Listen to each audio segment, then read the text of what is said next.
अस्सलाम वालेकुम फ्रेंड्स, कैसे हैं? उम्मीद करती हूँ सब खैरियत से होंगे। वेलकम करती हूँ अपने शो। और लाइक भी दूर के साथ। जैसा कि आपसे अब काफ़ी वक्त से मुलाकात हो रही है, क्योंकि गाइस टाइम नहीं मिल पाता बिल्कुल। और आपको पता है लाइफ कितनी टफ और मसरूफ़ चल रही है आजकल। तो इस वजह से मगर मैं कोशिश करूँगी कि मैं जल्दी जल्दी और कहानियाँ डालूँ और आपके लिए अच्छी अच्छी स्टोरीज़, ट्रू स्टोरीज़ लेकर आऊँ। तो मैं आज आपके लिए एक ट्रू स्टोरी लेकर आई हूँ अपने बचपन की। ये स्टोरी उस वक्त की है जब मैं कोई 13 या 14 साल की थी। ये उस वक्त की बात है कि आंटी हमारे घर पे आई हुई थी और हमारे घर में कोई अम्मी ने घर बनवाया था नया नया, तो हाफ ही बन पाया था। तो हमारी आंटी हमारे घर खाने पे आई थी, इनवाइटेड थी, रुकने आई हुई थी और वो उस वक्त प्रेग्नेंट भी थी। हमारी आंटी अक्सर हमारे घर रुकने आती रहती थी अपनी फैमिली के साथ। उस दिनों भी आई हुई थी, तो वो प्रेग्नेंट हालत में भी थी और सब कुछ सही चल रहा था, बिल्कुल ठीक था। हमारे मोहल्ले में उस वक्त की बात है, 2 बहनें ब्याह कर आई थी। वो दोनों एक इस गली के उस कोने पे रहती थी और एक दूसरी गली के कोने पे रहती थी। सब कुछ सही चल रहा था, इनकी शादियाँ हुई थी, इनके बच्चे भी थे। 3 बच्चे दोनों बहनों के थे। एक बड़ी बहन हमारे घर के सामने की तरफ में रहती थी और छोटी बहन जो थी वो गली के दूसरे अतराफ में बिल्कुल आखिरी सिरे पे रहती थी। खैर वो लोग शादी करके तो पंजाब गई थी, मगर जैसा कि अक्सर होता है रोज़गार के वगैरह के चक्कर में मर्द हजरात यहीं पे आ जाते हैं, कराची में अक्सर रहने लग जाते हैं। तो यहीं रहने लग गए थे, यहीं काम भी करते थे। तो वो लोग सबकी हंसी खुशी ज़िंदगी गुजर रही थी। छोटी बहन जो थी वो काफ़ी फैशनेबल थी और वो काफ़ी अक्सर मियाँ से उसकी लड़ाई तकरार होती रहती थी इस बात पर। शौहर को ये सब पसंद नहीं था कि मॉडर्न फैशनेबल लोग पसंद नहीं करते ज़्यादा। वो चाहते हैं कि उनकी बीवी उन्हीं के लिए सजे संवरे, मगर वो बहुत ज़्यादा फैशन करती थी और सुनती नहीं थी शौहर की बात। तो खैर काफ़ी उनकी तकरार होती रहती थी, चलती रहती थी, मगर ज़िंदगी गुजर रही थी। उस लड़की की एक बेटी थी जो उस वक्त 6-7 साल की थी और 2 छोटे उसके बेटे थे, 3 बच्चे थे उसके। तो बेटे जो थे छोटे छोटे थे, 3 साल के थे, एक 4 साल का था। तो इस तरह उनकी फैमिली मुकम्मल कंप्लीट थी, मगर गुजर रही थी। अब अंदर की बात तो किसी को मालूम नहीं थी कि क्या हालात हैं और क्या चक्कर है, क्या मामलात हैं, किसी को मालूम नहीं था कि अंदर उनकी रंजिशें बहुत गहरी हो चुकी हैं। तो एकदम हम लोग खाने की तैयारी कर रही थी, अम्मी खाना वगैरह पक रहा था घर में। एकदम खबर आई कि उसके मियाँ की डेथ हो गई। मुन्नी मुन्नी के नाम से मशहूर थी वो लड़की, मुन्नी कहते थे उसको सब, उसकी बहन भी मुन्नी कहती थी। तो वो कहने लगी मुन्नी के शौहर की डेथ हो गई। तो हम लोग परेशान हो गए कि उनका मियाँ तो बिल्कुल ठीक ठाक था और सेहतमंद भी था। वो तो आपको पता ही पंजाबी लोग कैसे होते, लंबे चौड़े, बिल्कुल सही था वो।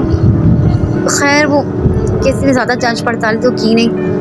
अब वो उनकी जो पता है आपको, इस तरह के जो लोग पंजाब से आए हुए होते हैं उनकी डेड बॉडी जाती है पंजाब या लाहौर, वो वहीं ले गए।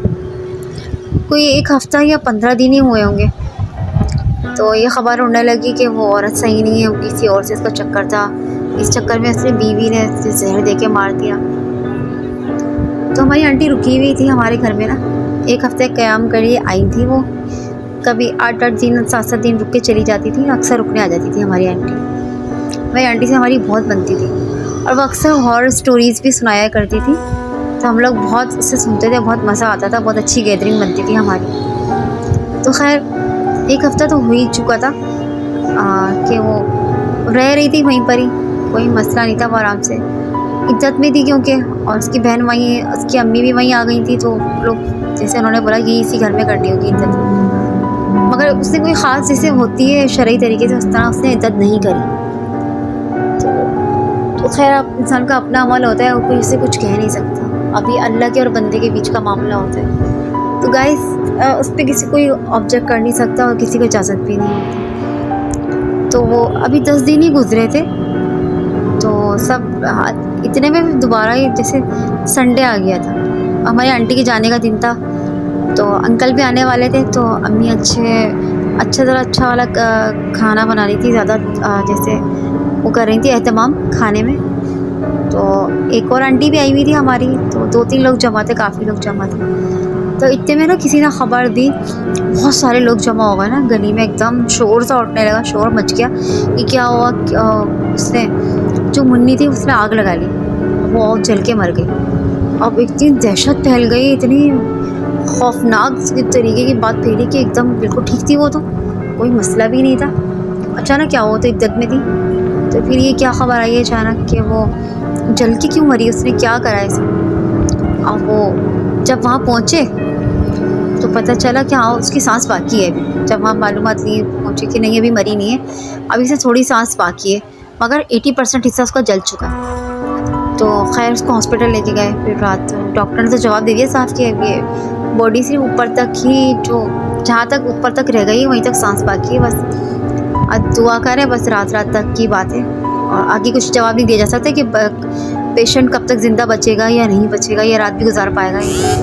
तो खैर वो रात जैसे तैसे गुजरी, मगर सुबह तक वो उसकी डेथ हो चुकी थी एक रात में ही। और वो इतना दहशत का मंजर था, इतना खौफनाक, कोई कुछ कह रहा था, कोई कुछ कह रहा था उसके बारे में कि जितने मुँह उतनी बातें, मगर जो जिन्होंने लाइव वो जो बातें देखी ना, वो देखी नहीं, वो जो कह रही थी, वो उस वक्त जलती जा रही थी और ये कहती जा रही थी, मुझे मेरे शौहर ने मार दिया, मुझे मेरे शौहर ने मार दिया। फिर बाद में भी बहुत सारी बातें सुनने में आई, मगर वो घर दोबारा आबाद नहीं हो सका। फिर उस घर में ये कहा जाता है कि उन मियाँ बीवी की जो रूहें हैं वो घूमती हैं, और वो काफ़ी अरसे तक जैसे उन्होंने किराए पे चढ़ाया, वो आबाद नहीं हो सका।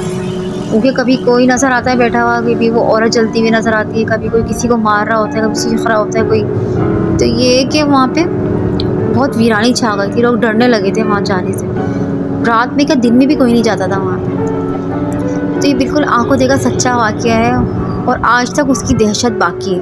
इतने साल गुजरने के बावजूद भी सब लोग भूले नहीं हैं इस वाक़ये को, क्योंकि बहुत दहशतनाक मंजर था और बहुत ही सच्चा वाक़या है ये, जो आज तक आप किसी से भी पूछेंगे तो आपको इसकी गवाही मिल जाएगी कि हाँ ये वाक़या सच था। तो गाइज़ आप ये मेरा लिंक ज़रूर शेयर करें और मेरा शो ज़रूर सुना करें। प्लीज़ लाइक और शेयर करना मत भूला करें हॉरर नाइट विद नूर के साथ में, क्योंकि सच्ची स्टोरियाँ मैं आपको सुनाती हूँ और आपके लिए लेकर आती हूँ ट्रू स्टोरीज़, और मैं आपके लिए भी अच्छी और ज़्यादा अच्छी स्टोरीज़ लेकर आती रहूँगी। तो प्लीज़ मेरा चैनल लाइक और सब्सक्राइब ज़रूर कीजिए और अपने दोस्तों में भी मेरा लिंक शेयर कीजिए। मिलेंगे नई स्टोरी के साथ। अल्लाह हाफ़िज़।